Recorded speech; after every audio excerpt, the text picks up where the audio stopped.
Once upon a time, there was a wealthy merchant who lived with his beloved wife. Together, they had a beautiful baby daughter named Jiti. The merchant adored his daughter and cherished every moment he spent with her. However, tragedy struck when Jiti's mother passed away unexpectedly. The merchant was heartbroken, but in time, he remarried another woman in hopes of finding happiness again. This new wife, though, did not show the same love to Jiti as her late mother had. The new wife brought her own daughter, named Jahi, into the family. Unlike Jiti, who was sweet-natured and kind-hearted, Jahi was far less kind. Jiti's stepmother favored her own daughter, treating her with great care and lavishing her with attention. Jahi, in return, showed no kindness to Jiti. Instead of sharing responsibilities, Jahi's stepmother assigned all the difficult tasks to Jiti. Every day, Jiti was made to fetch water from the well, carry heavy loads of goods back from the market, and do all the hard housework. Meanwhile, Jahi, who was lazy and did not help with chores, received nothing but love and praise from her mother. As the years passed, Jiti blossomed into a beautiful young woman, admired for her gentle spirit and good nature. She was known for her beauty, both inside and out, and her kindness toward everyone around her. In contrast, Jahi remained the same self-centered, lazy, and unfriendly, yet her mother continued to shower her with beautiful gifts and new clothes. Jiti, on the other hand, was left to wear old, tattered garments and was seldom rewarded for her hard work. Despite this, Jiti never complained. She took comfort in knowing that she had a good heart and that, no matter how poorly she was treated, she had a deeper strength that no one could take away from her. Even though her stepmother treated her harshly, Jiti remained hopeful. She held on to the belief that her true worth was not in material things, but in the kindness she offered to others.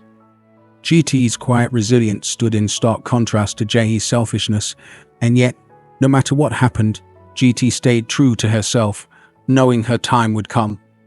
Jahi, unlike her stepsister Jiti, was the complete opposite.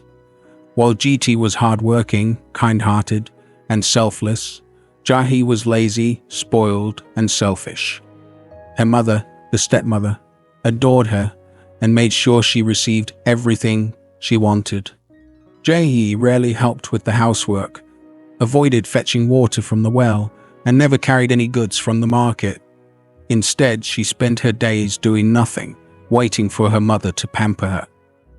Despite Jahi's lack of effort, her mother constantly showered her with affection, giving her beautiful new clothes and gold jewelry. Jahi's mother saw to it that her daughter had the best of everything. She was always dressed in fine clothes, often in white, with glittering jewelry adorning her neck. Her mother was proud of her appearance and made sure Jahi had the attention of everyone around her. While Jiti worked tirelessly, Jahi did not lift a finger. The contrast between the two sisters was striking. Jiti's beauty was more than skin deep. She was graceful, humble, and considerate of others, but her stepmother's favoritism towards Jahi was clear. It was as if nothing mattered except the material things and superficial appearances, and Jahi was always the recipient of this love and attention. Despite the loving treatment she received from her mother, Jahi was not a good person. She was spoiled and entitled, always expecting things to be handed to her without putting in any effort. She didn't understand the value of hard work, nor did she care to. Her mother's behavior only reinforced Jahi's belief that she was special and deserved everything she had, without needing to do anything to earn it. In contrast, Jiti, who was constantly working hard to help around the house, went unnoticed and was never given any special treatment. She wore old clothes, and although she was beautiful in her own right, her beauty was often overshadowed by the way her stepmother treated her. She never received the praise or affection that Jahi did. Yet GT never allowed this treatment to define her worth. She remained humble, doing her chores without complaint and keeping a kind heart despite her circumstances. Jahi's selfishness and laziness were becoming more evident, but her mother's love for her continued to cloud her judgment. It was as if nothing could make her see Jahi's true character, and everything was focused on her appearance and how others viewed her. One day, Jahi's stepmother decided it was time for her daughter to find a husband. She was getting older, and it was a priority to secure a good match for her. Jahi's mother, with her usual self-centeredness, began planning how to present Jahi to the young men in the market. "My darling, you are a big girl now," she said to Jahi. "Soon we must find you a husband. Put on your best dress today, wear your gold necklace, and go to the market. There, the young men will see you, and they will fall in love with you. We will choose the best one to be your husband." Jahi's father, hearing the conversation, also chimed in. He called for his oldest daughter, Jiti, and told her, "You must go with your sister to the market. You must find a husband too." Jiti was startled by this request. It wasn't that she wasn't ready for marriage. It was the fact that she had no new clothes to wear, unlike her stepsister. Jiti approached her stepmother and said, "Please, stepmother, my father wants me to go to the market with my sister. He wants me to find a husband too, but my dress is old and dirty. Will you give me a new one?" Her stepmother laughed cruelly at her request. "A new dress for you? Do you think I'm rich? No, you stupid girl. I have no new dress for you. Go now, your sister is waiting." Jiti's heart sank. She felt the weight of her stepmother's cruelty, but she said nothing and prepared to go with Jahi. Jahi, meanwhile, was excited.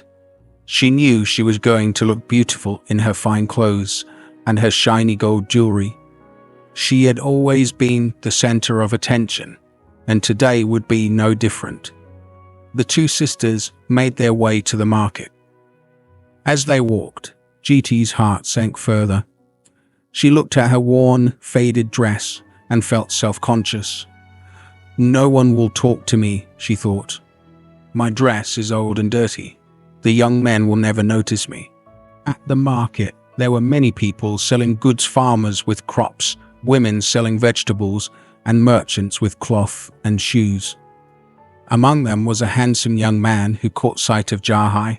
He immediately noticed her beauty and was struck by her appearance. He and his friends approached the two girls, singing as they walked. "Who do we like? Who is the best? Here's an ugly girl in a new white dress. We say no to her, but we say yes to the beautiful girl in the ugly dress." The young man wanted to talk to Jiti, but Jahi was furious. "Oh no," she snapped. "Our mother is waiting for us. Come, Jiti, we must go home." The two sisters left the market, Jiti's heart heavy with sadness and Jahi gloating in her victory. She was confident that she had won the attention of the best young man there. The following week, the two sisters returned to the market, but this time, things would be different. Jahi's stepmother had a new plan in mind. She told Jiti to wear her stepsister's beautiful white dress, along with her gold necklace, while Jahi would wear the old dirty clothes that Jiti had been wearing the previous week. Jiti was reluctant, but she had no choice. She knew her stepmother would never show her any kindness, so she silently complied with the request. Jiti wore the beautiful dress, feeling a mix of excitement and nervousness. The soft white fabric felt like a dream against her skin, and the gold necklace sparkled around her neck. She couldn't help but feel that for once, she might have a chance to stand out. Meanwhile, Jahi was dressed in her old, tattered clothes, her hair unkempt, and her jewelry nowhere to be seen. She was angry, feeling humiliated by the way her stepmother had treated her, but she wasn't about to show any weakness. As the two girls walked to the market, they received many curious glances. The handsome young man from the previous week was there again, along with his friends. They noticed GT immediately. She was stunning in the white dress and sparkling jewelry, and they couldn't take their eyes off her. The young man and his friends began to sing once more, "Here comes the girl that we like best, not the ugly girl in the dirty dress." We say no to her, but we say yes to the beautiful girl in the new white dress. When the handsome young man approached GT, he couldn't help but be struck by her beauty. "Beautiful girl, who is your father? Who is your mother?" he asked. "I want to come to your house and make you my bride." GT felt her heart race. Finally, someone had noticed her, and it was the young man she had admired from afar. Her heart fluttered with excitement and nervousness. Jahi, however, was furious. She could not believe that GT was getting all the attention. She felt humiliated, not only by the young man's praise of GT, but also by the fact that her mother's plan to help her find a husband had backfired so terribly. "No, come on, GT," Jahi snapped. "Our mother is waiting for us. We must go home." She couldn't let her stepsister get any more attention, and so she pulled GT away from the young man. As they walked back home, Jahi's stepmother eagerly asked about the day. Jahi, still angry, began to tell her that the young men had ignored her completely and only had eyes for GT. She explained that even the handsomest young man had wanted to marry her stepsister, and not her. "I want that young man for myself," Jahi muttered, seething with jealousy. The stepmother, too, was disappointed, but she was not yet ready to give up. She would think of a new plan to make sure GT stayed out of the picture. The following week, Jahi's stepmother came up with a new plan. She told GT and Jahi to go to the market again, but this time the roles would be reversed. GT was to wear Jahi's beautiful, expensive white dress, along with the gold necklace, while Jahi would wear GT's old, worn-out clothes. GT was confused and didn't fully understand why she had to go through this again, but she felt there was no point in arguing. Her stepmother's commands were clear and final, and she didn't have much of a choice. GT, though nervous, put on the fine white dress. It shimmered in the sunlight, and for a moment she felt like a princess. The soft fabric, the sparkling gold necklace, she couldn't deny that she looked beautiful. But a part of her felt sad, knowing that it wasn't her mother or stepmother who had made her feel this way, but her own strength and kindness that shone through, even in the toughest of times. Still, she put on a brave face and walked alongside Jahi to the market. Jahi, on the other hand, was furious. She wore the old, dirty clothes, feeling humiliated. How could her mother do this to her? Jahi had always been spoiled and treated like royalty, but now she was forced to wear clothes that made her feel small and insignificant. She had no jewelry, no new dress, and she couldn't understand why her mother would want to make her look so shabby in front of everyone. Still, she said nothing, seething with anger inside. When the two sisters arrived at the market, the handsome young man and his friends were there again. As soon as they spotted GT, they couldn't help but notice how stunning she looked in her sister's beautiful dress. The young man and his friend started singing, "Here comes the girl that we like best, not the ugly girl in the dirty dress." We say no to her, but we say yes to the beautiful girl in the new white dress. The young man immediately approached GT, clearly impressed by her beauty. "Beautiful girl," he said, his voice full of admiration. "Who is your father? Who is your mother? I want to come to your house and make you my bride." GT's heart raced as she looked up at him, overwhelmed by the attention.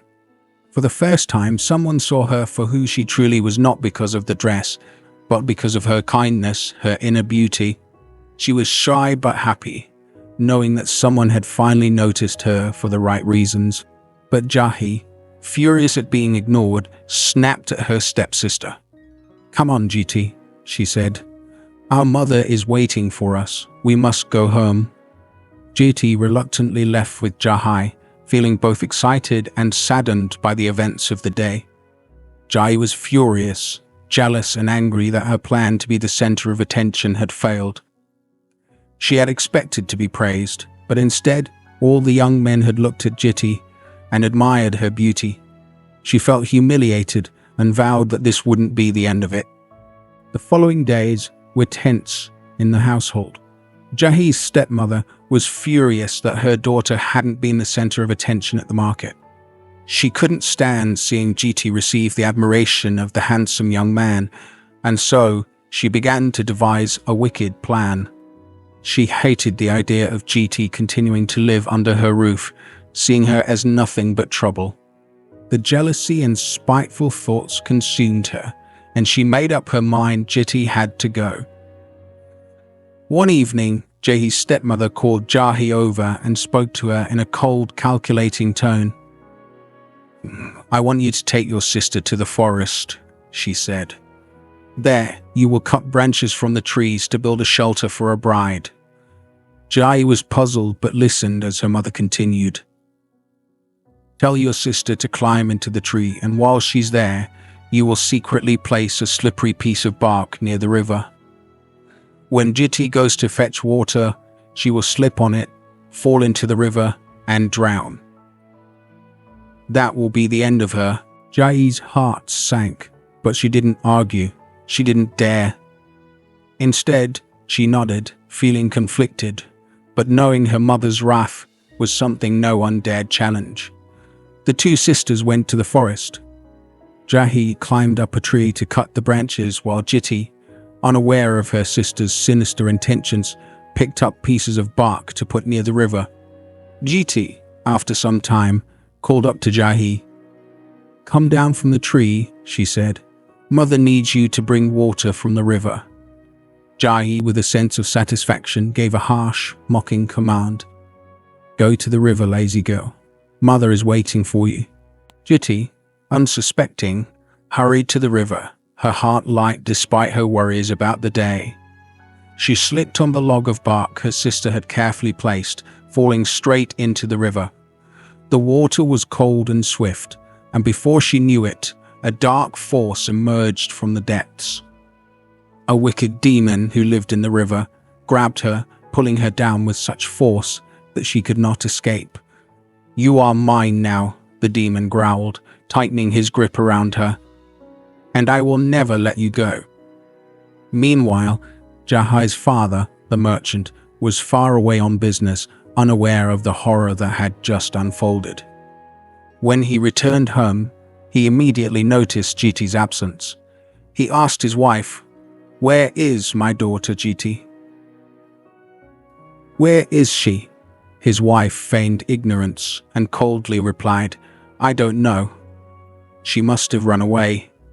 The merchant's heart broke as he realized his daughter was missing, and a deep sadness settled over him. He couldn't eat, couldn't sleep, and was filled with worry and longing. His thoughts constantly turned to his sweet daughter, the one he had always loved. Meanwhile, Jahi's stepmother tried to reassure him, though her words rang hollow. "Don't worry, dear. Jiti will return soon," she said, though she knew deep down that this was far from the truth. Days passed, and the merchant grew more and more distraught over the disappearance of his beloved daughter Jiti. He couldn't focus on anything. He couldn't eat, couldn't sleep, and his heart ached with worry. The only thing he could think about was his sweet girl who had been taken from him so suddenly.